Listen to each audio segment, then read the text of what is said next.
Livro A Doutrina Secreta, volume 2, de Helena Petrovna Blavatsky.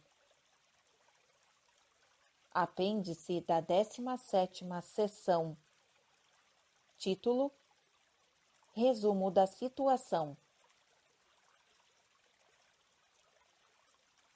Tendo sido apresentados ao leitor os dois aspectos da questão, a ele cabe decidir se o conjunto se mostra ou não favorável aos nossos pontos de vista. Se existe na natureza algo que se possa chamar um vácuo, deve este encontrar-se, segundo a lei física, nas mentes dos incautos admiradores daqueles luminares da ciência que passam o tempo destruindo os ensinamentos uns dos outros. Se alguma vez teve aplicação a teoria de que duas luzes produzem obscuridade, tê-lo-á sido, neste caso, em que uma metade dos luminares impõe suas forças e modos de movimento à crença dos fiéis e a outra metade lhes ignora até mesmo a existência. Éter, matéria e energia. Eis a sagrada trindade hipostática, os três princípios dos Deus verdadeiramente desconhecido da ciência, que lhe dá o nome da natureza física. A teologia é criticada e ridicularizada por crer na união de três pessoas em uma divindade superior. Um só Deus quanto à substância, três pessoas quanto à individualidade. E riem de nós por acreditarmos em doutrinas não provadas e improváveis, em anjos e demônios, em deuses e espíritos. Com efeito, o que deu a vitória à ciência sobre a teologia no grande conflito entre a religião e a ciência foi precisamente o argumento de que nem a identidade daquela substância, nem a tríplice personalidade proclamada depois de concebidas, inventadas e elaboradas nas profundezas da consciência teológica, podiam ser comprovadas por qualquer processo indutivo de raciocínio científico, e ainda menos pelo testemunho dos nossos sentidos. A religião tem que perecer, dizem, porque ensina mistérios. O mistério é a negação do senso comum, e a ciência o repele. Segundo o Sr. Tyndall, a metafísica é uma ficção, tal qual a poesia. O homem de ciência nada aceita em confiança e rejeita tudo o que não se prova, ao passo que o teólogo tudo admite pela fé cega. O teósofo e o ocultista, que em nada confiam, nem mesmo na ciência exata, os espiritistas, que nega os dogmas, mas crê em espíritos e influências invisíveis e poderosas, são todos englobados no mesmo desprezo. Pois bem, o que nos resta a fazer é examinar pela última vez se a ciência exata se comporta precisamente do mesmo modo que a teosofia, o espiritismo e a teologia. Em um livro do Sr. Lenk, chamado O Pensamento Moderno e a Ciência Moderna, considerado como obra mestra de ciência, e cujo autor, segundo o artigo elogioso do Times, expõe em termos incisivos e admiráveis as imensas descobertas do campo da ciência e suas grandes vitórias sobre as opiniões antigas, sempre que estas ousaram desafiar-lhe as conclusões. Lemos o seguinte: de que é composto o universo material? De éter, matéria e energia. Aqui interrompemos para perguntar: o que é o éter? E o Sr. Lang responde em nome da ciência. Segue o trecho. O éter ainda não o conhecemos por nenhuma experiência que esteja ao alcance dos nossos sentidos, mas é uma espécie de substância matemática que temos necessidade de admitir a fim de podermos explicar os fenômenos da luz e do calor. Fim do trecho. Observação número 1. Trecho retirado do livro No Assunto, capítulo 3, página 51. Continuação da narrativa. E o que é a matéria? Tendes a seu respeito melhor informação que sobre aquele hipotético agente, o éter? Segue a resposta. Estritamente falando, é verdade que as pesquisas químicas nada nos podem dizer diretamente sobre a composição da matéria viva, e é igualmente verdade que nada sabemos a respeito da composição de nenhum corpo material, qualquer que seja. Fim do trecho. Observação número 2. Trecho retirado do livro Lendo o Protoplasma, escrito pelo Sr. Huxley. Continuação da narrativa.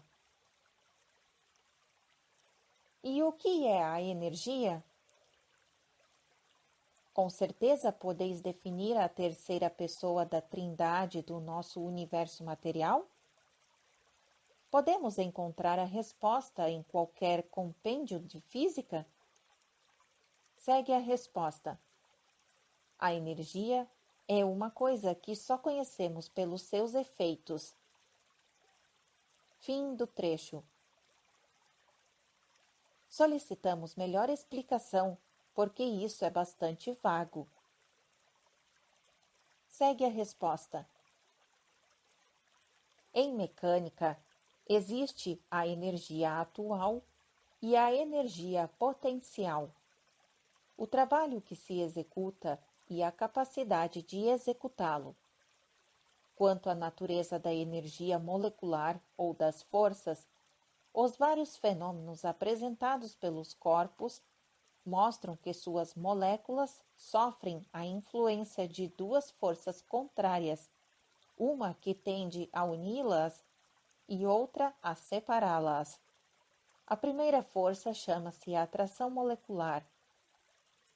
A segunda é devida à vis viva ou força impulsiva. Fim da resposta. Observação número 3.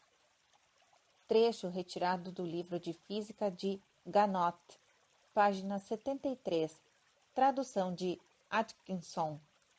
Continuação da narrativa. Precisamente, é a natureza desta força impulsiva, desta vis viva, o que desejamos conhecer. E o que é? Não o sabemos. Tal é a resposta invariável. É uma sombra vazia da minha imaginação, explica o Sr. Huxley em sua obra A Física Básica da Vida. De modo que todo o edifício da ciência moderna está construído sobre uma espécie de abstração matemática sobre a substância proteica que alude os sentidos do Bois-Reymond e sobre efeitos, o fogo fátuo, opaco e ilusório de algo completamente desconhecido e fora do alcance da ciência. Átomos que se movem por si mesmos? Sóis, planetas, estrelas dotados de alto movimento?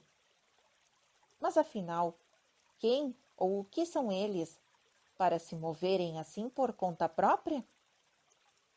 E por que então vós, os físicos, haveis de rir de nosso arqueu de movimento próprio? A ciência repugna o mistério que despreza, mas disse com muita verdade o padre Félix. Ela não pode escapar dele. O mistério é a fatalidade da ciência. Subscrevemos as palavras do pregador francês que foram por nós citadas em Isis sem véu. Segue o trecho agora. Quem de vós, homens de ciência, pergunta ele, foi capaz de penetrar o segredo da formação de um corpo, da geração de um só átomo? O que é que há, já não direi no centro de um sol, mas no centro de um átomo? Quem sonhou as profundezas do abismo de um grão de areia? O grão de areia, senhores, foi estudado pela ciência durante milhares de anos. Ela o virou e o revirou. Ela o divide e o subdivide. Ela o atormenta com suas experiências e o cansa com suas perguntas, para lhe arrancar a última palavra acerca de sua constituição secreta. E o interroga com insaciável curiosidade. Será preciso dividir-te até o infinito? E logo suspensa sobre esse abismo, a ciência vacila, tropeça, sente-se ofuscada, preta de vertigem, e em seu desespero exclama: não sei. Se sois assim completamente ignorantes quanto à gênese e à natureza oculta de um grão de areia, como vos será possível ter a intuição da origem de um único ser vivo? De onde procede a vida deste ser? Onde começa? O que é o princípio da vida? Observação número 4. Veja o volume 1º, nas páginas 338 e 339, na citação de Os Mistérios da Ciência, nas conferências do padre Félix de Notre-Dame. Fim da observação número 4, continuação da narrativa. Negam os homens de ciência o fundamento desta crítica? De certo que não.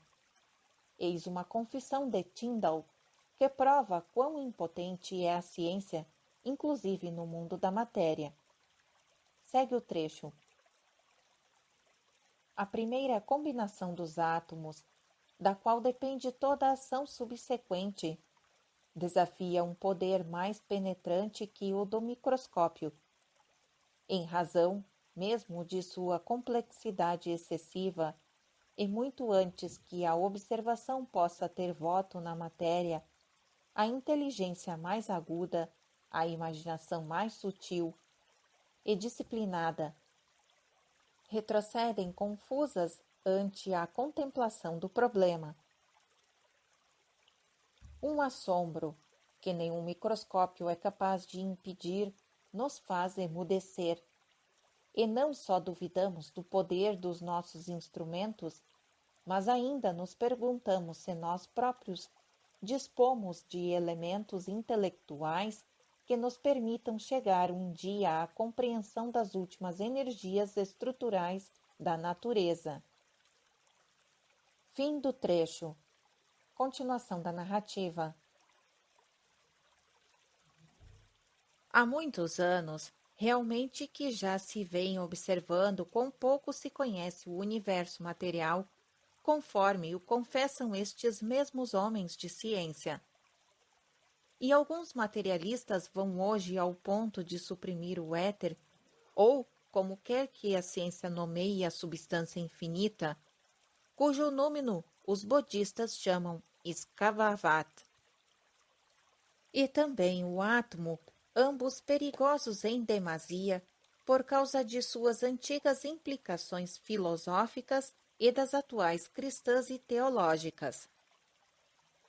Desde os primeiros filósofos, cujas tradições passaram à posterioridade, até a nossa época presente, a qual, negando, embora a existência de seres invisíveis no espaço, não chega até a insânia de negar a de um plenum qualquer, a plenitude do universo foi sempre uma crença aceita.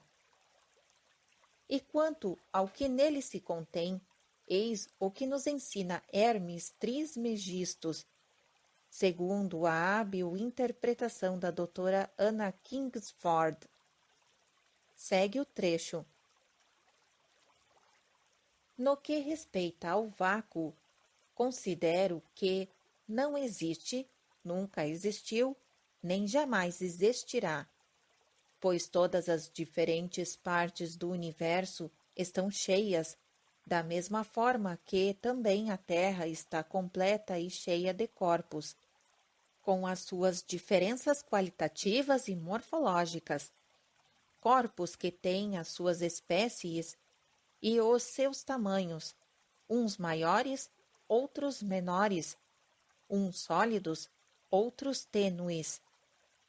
Os maiores são percebidos com facilidade, os menores são difíceis de perceber ou de todos são invisíveis.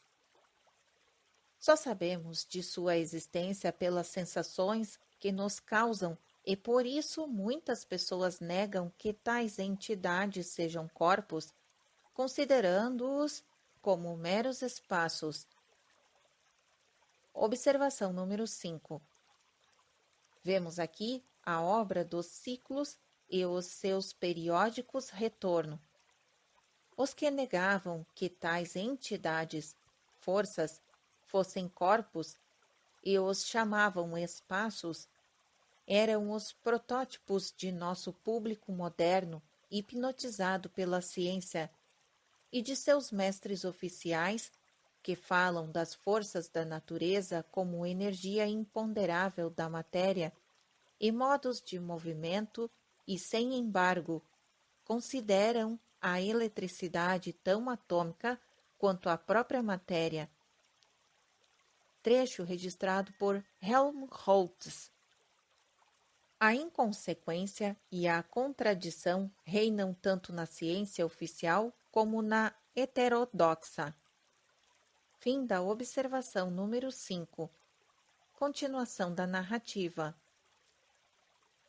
Mas é impossível que haja tais espaços, porque se efetivamente houvesse algo fora do universo, seria então um espaço ocupado por seres inteligentes, semelhantes à sua divindade, a do universo. Quero referir-me aos gênios, pois afirmo que moram conosco, e os heróis, que moram acima de nós, entre a Terra e a atmosfera superior, ali onde não há nuvens nem tempestades. Fim do trecho. Observação número 6.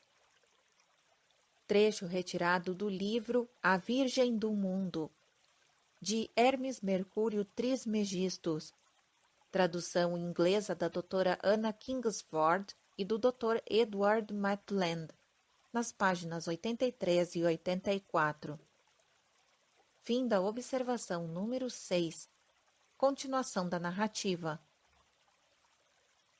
E também nós o afirmamos.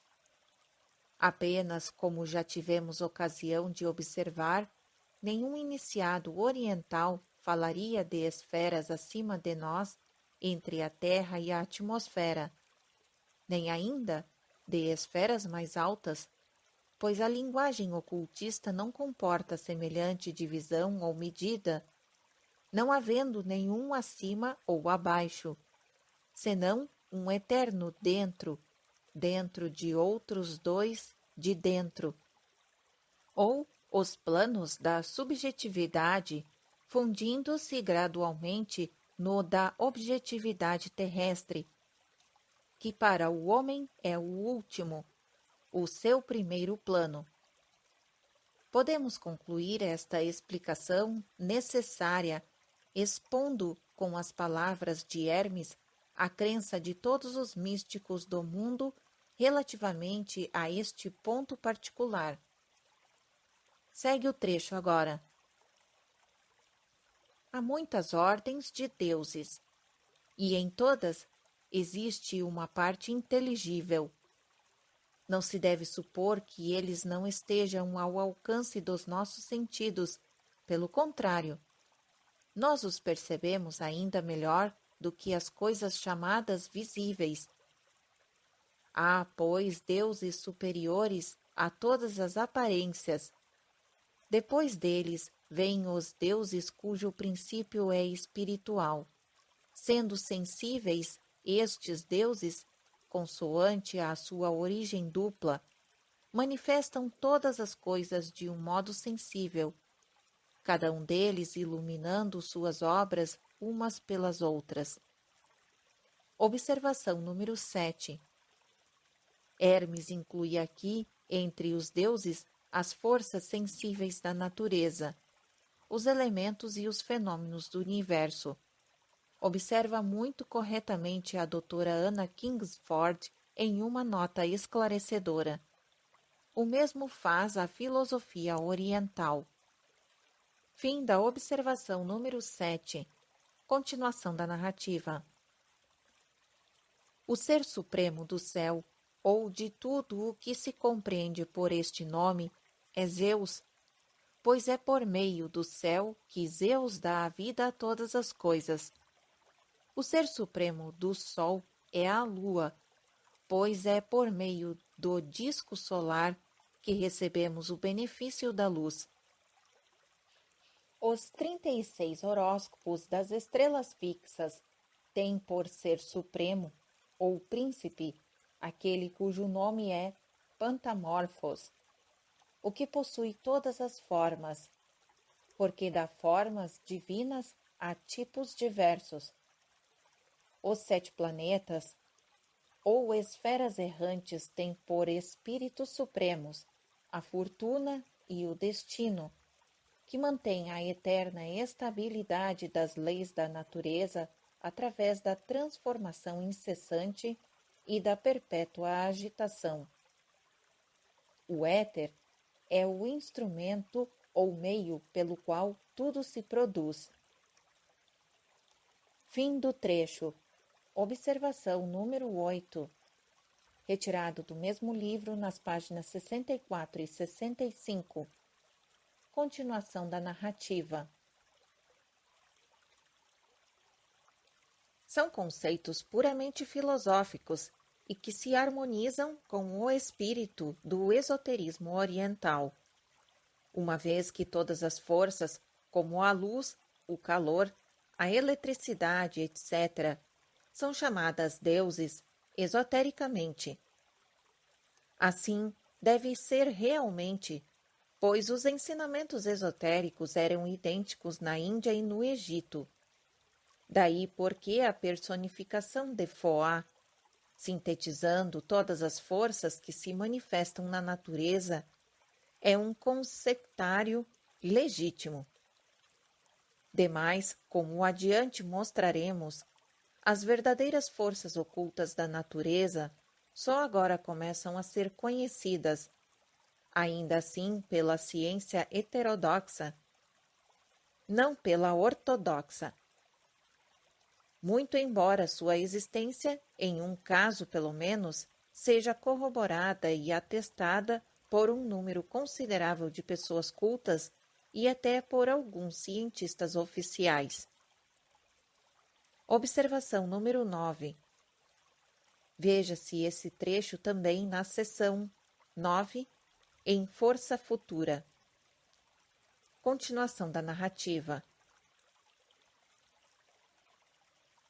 Além disso, a declaração contida na sexta estância de que Foá põe em movimento os germes primordiais do mundo, ou o agregado dos átomos cósmicos e da matéria, uns nesta direção, outros naquela, a direção oposta.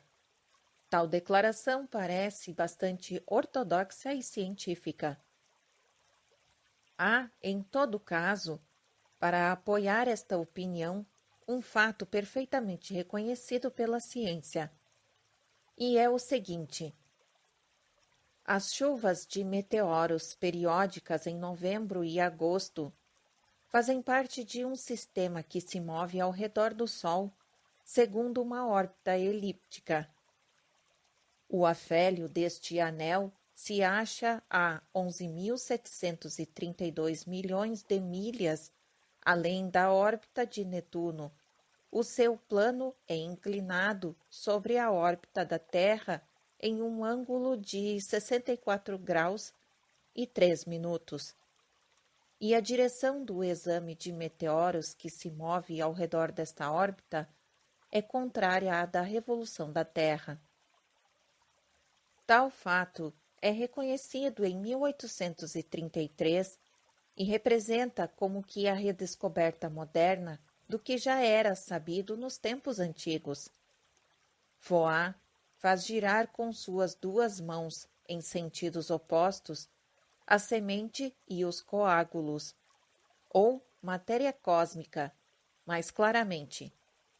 Faz girar partículas de extrema tenuidade e nebulosas. Além dos limites do sistema solar, há outros sóis, e especialmente o misterioso Sol central, a mansão da divindade invisível, como por vezes o tem chamado, que determinam o movimento e a direção dos corpos. Esse movimento serve ainda para diferenciar a matéria homogênea ao redor dos diversos corpos, e entre eles os elementos e subelementos desconhecidos em nossa Terra, sendo estes considerados pela ciência moderna como elementos distintos individuais, quando não passam de aparências temporárias que mudam em cada pequeno ciclo dentro de uma avantara, e que as obras esotéricas denominam máscaras cálpicas. Foa, em ocultismo, é a chave que abre e decifra os símbolos e alegorias multiformes da chamada mitologia de cada nação, e demonstra a maravilhosa filosofia e o profundo conhecimento dos mistérios da natureza, que encerram as religiões dos egípcios e dos caldeus, assim como a dos arianos. Foa, visto sob o seu verdadeiro aspecto, mostra como todas essas nações pré-históricas eram sumamente versadas em cada uma das ciências da natureza, que agora correspondem ao ramo de física e química da filosofia natural. Na Índia, Foa é o aspecto científico de Vishnu e de Indra, sendo este último mais antigo e mais importante no Rig Veda que seu sucessor sectário, quando que no Egito, Foa era conhecido pelo nome de Tum, nascido de Nut. Observação número 10. Tum, ó Tum, nascido da grande fêmea, que está no seio das águas, o grande oceano ou espaço, luminoso através dos dois leões, a forma dual ou poder dos dois olhos solares, ou as formas eletropositiva e eletronegativa. Veja-se em O Livro dos Mortos, no capítulo 3. Continuação da narrativa. É conhecido pelo nome de Tum, nascido de Nut, ou Osíris em seu caráter de Deus primordial, criador dos céus e dos seres. Observação número 11. Veja-se este trecho também no Livro dos Mortos, porém no capítulo 17. Continuação da narrativa. Porque se fala de Tum como um deus profético que gera outros deuses e assume a forma que lhe apraz, o Senhor da vida, que confere aos deuses o seu vigor. Observação número 12.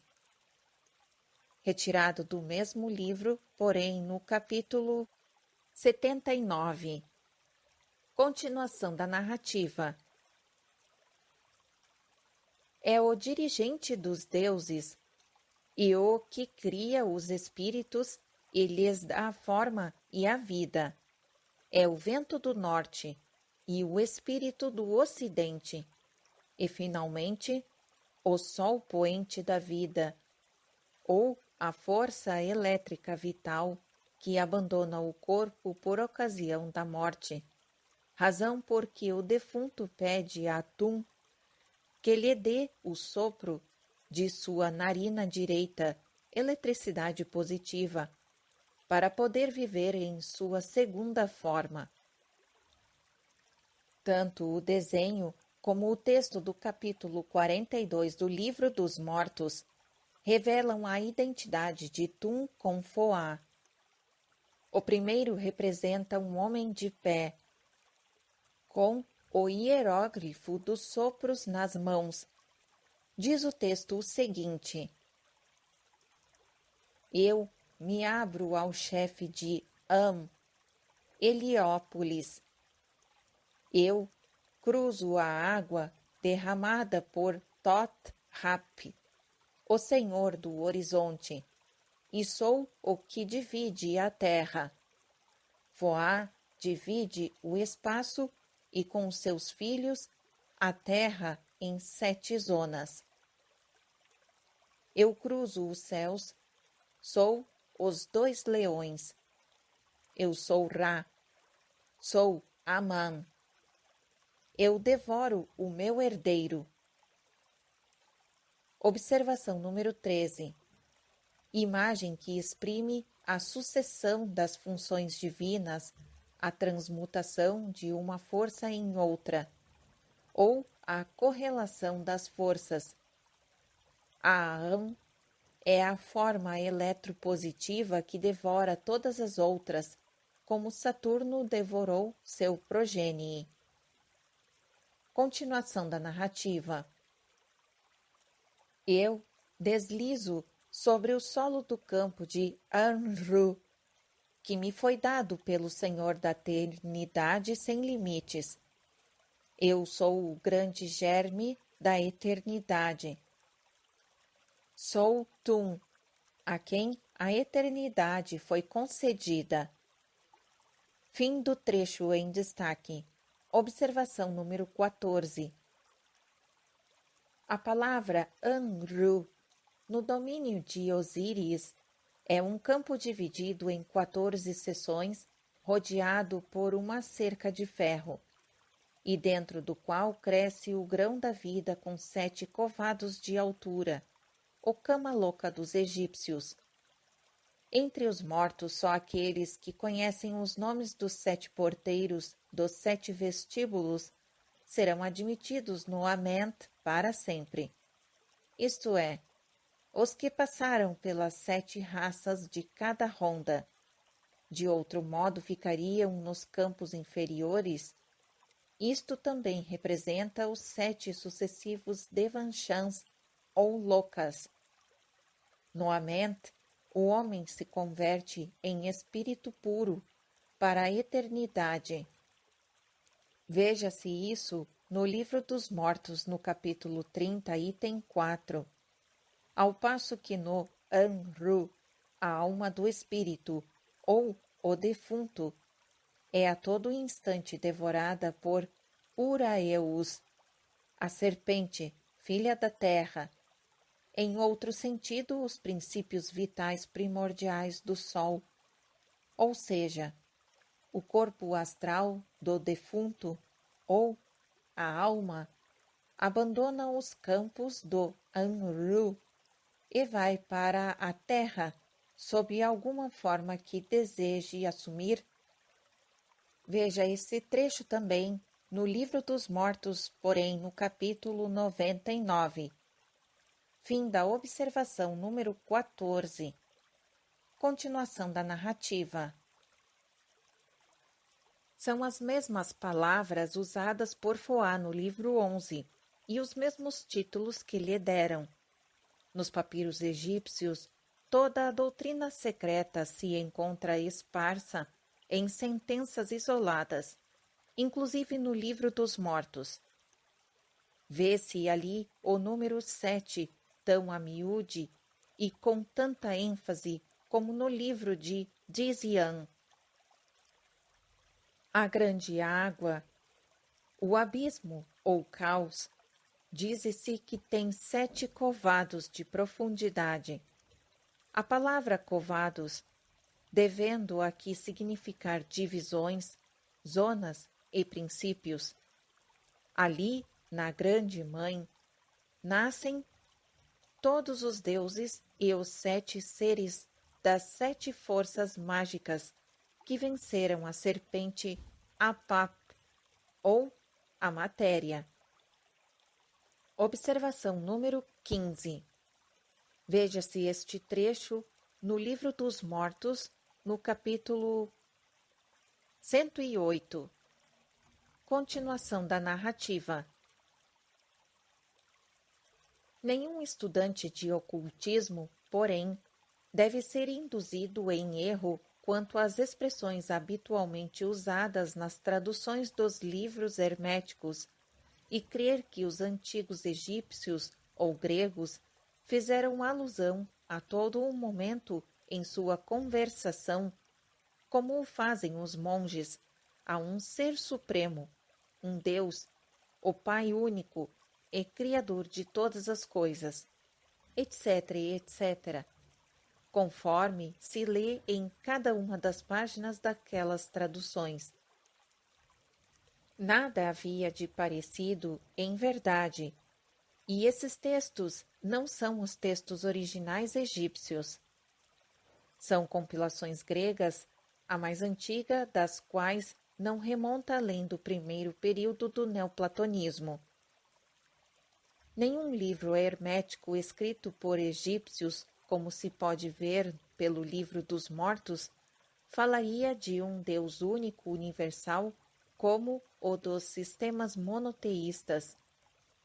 A única causa absoluta de tudo era tão inominável e impronunciável na mente do antigo filósofo do Egito, quanto é para sempre incognoscível no conceito do Sr. Herbert Spencer.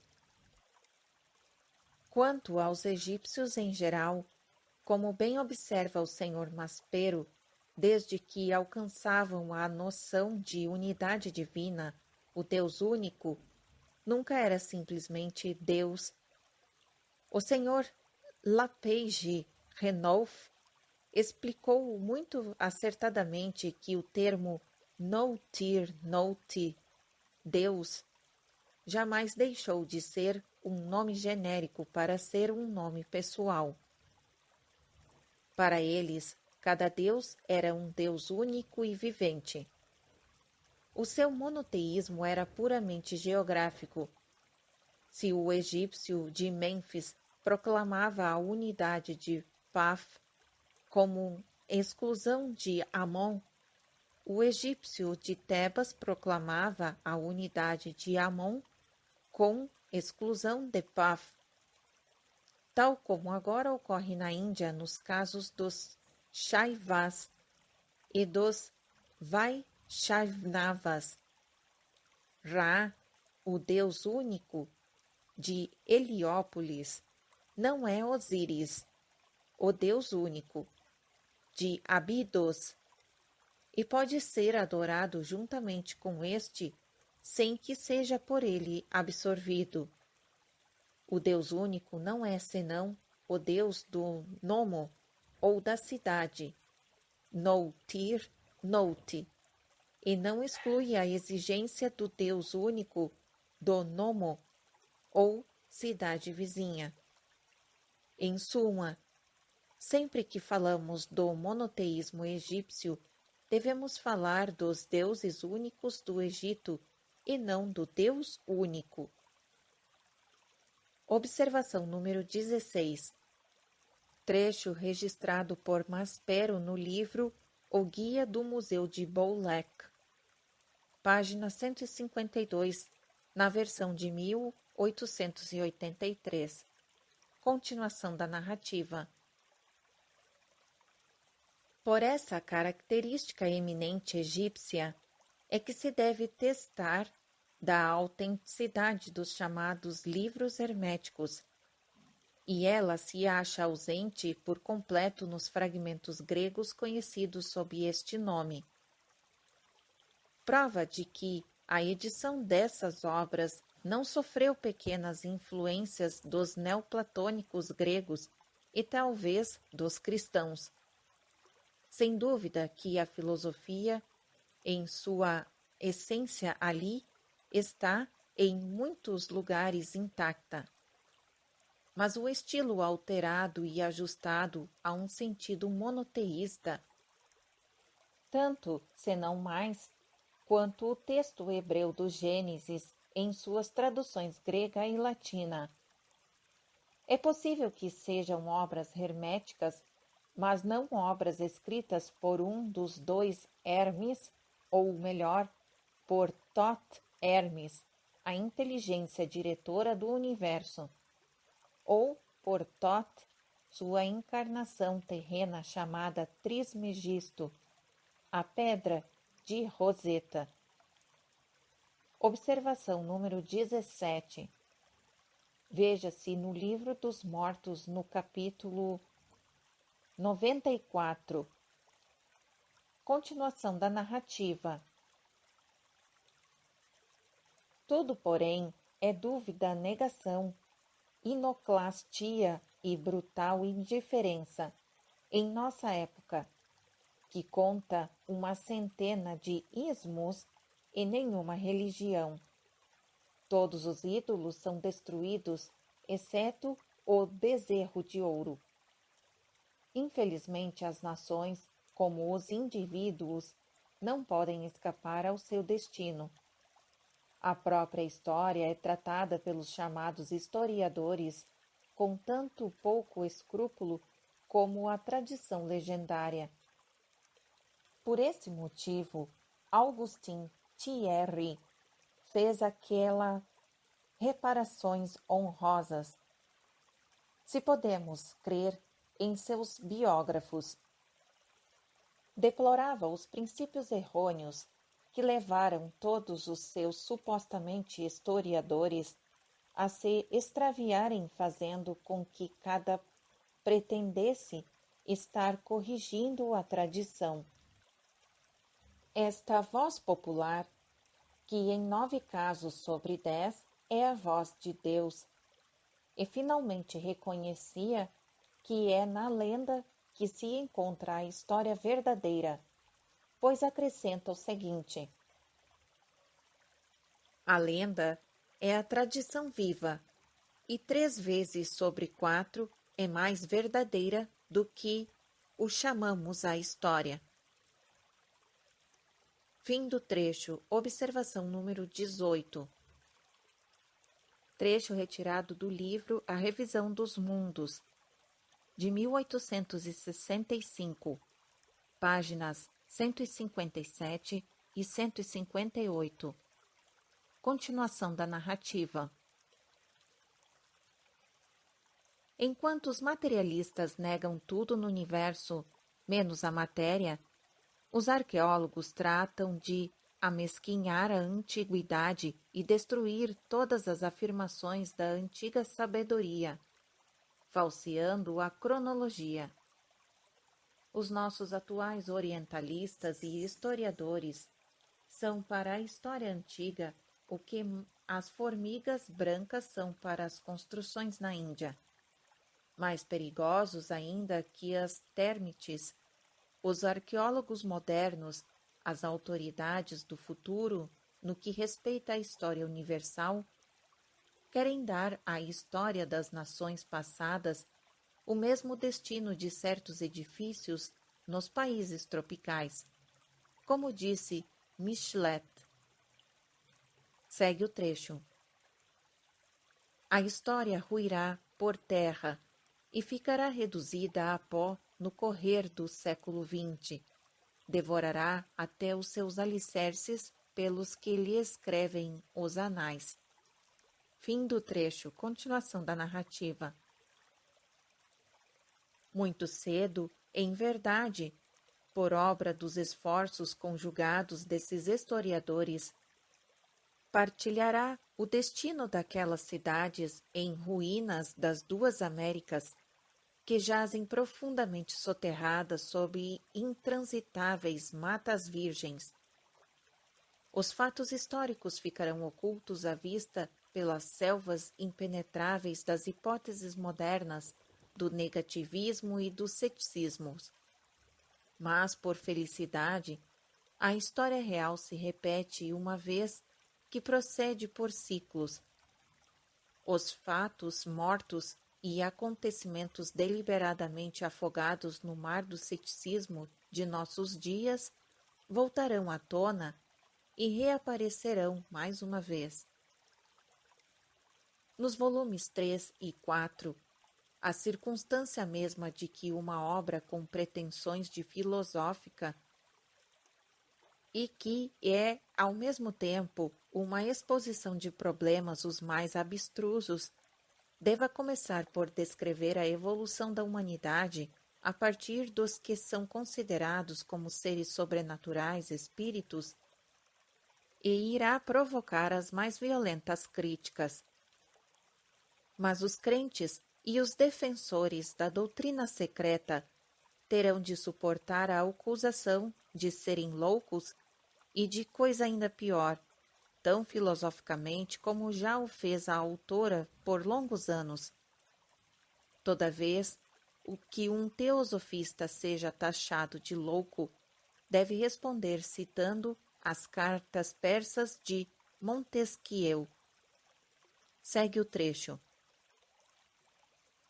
Os homens, ao abrir com tanta facilidade os seus manicômios aos supostos loucos, não cuidam senão de dar uns aos outros a segurança de que eles próprios não estejam loucos.